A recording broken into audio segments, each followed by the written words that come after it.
ऐसे संत जिन्हें उनका लक्ष्य बताने के लिए ईश्वर ने स्वयं चिन्ह प्रकट किए, कि ऐसे संत जो पद, पैसा और प्रसिद्धि सब त्याग कर ईश्वर के संकेत को समझकर समर्पित बन गए। संतों के पद में आज बात करेंगे सज्जन संत की, संत फ्रांसिस डी सेल्स की।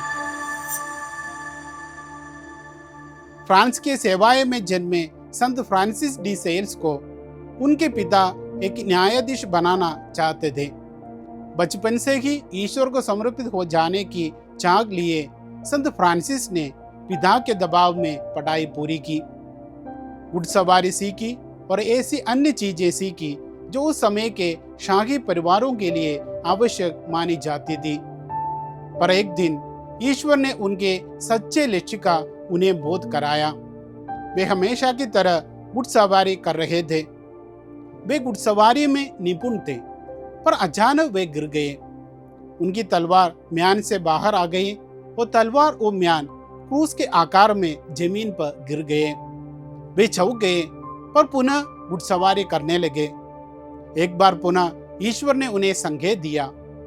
एक निपुण घुड़सवार पुनः घोड़े पर से गिर गया, पर इस बार भी उनकी तलवार म्यान में से निकली और तलवार और म्यान क्रूस के आकार में जमीन पर गिरे। और जब तीसरी बार भी ऐसा ही हुआ तो संत फ्रांसिस समझ गए कि उन्हें क्या करना है। वे अपने पिता के पास गए और उन्होंने अपने पिता को अपने पुरोहित बनने का संकल्प बता दिया, पर उनके पिता ने इसका विरोध किया। संत फ्रांसिस नहीं माने और पुरोहित बन गए। वे बाद में जिनेवा के अध्यक्ष भी बने और कलीसिया के आचार्यों में से एक है। संत फ्रांसिस को सज्जन संत भी कहा जाता है। कहते हैं वे इतने मृदुभाषी थे कि लोग उनकी बातों में से प्रभावित हो जाते थे। वे कहते थे कि एक पीपे सिरके से अधिक एक चम्मच शहद मक्खियों को आकर्षित करता है। उन्होंने प्रोटेस्टेंट सुधार के कारण विभाजित क्रिस्तियों को पुनः कैथोलिक विश्वास सिखाने का प्रयास किया। इस कार्य में उन्हें अनेक मुश्किलों का सामना करना पड़ा। वे जहां वचन का प्रचार करने जाते थे वहां लोग बिना सुने ही चले जाते थे। वे घर घर जाकर प्रचार करने लगे तो लोग घरों के दरवाजे बंद कर लेते थे। तब उन्होंने एक उपाय निकाला।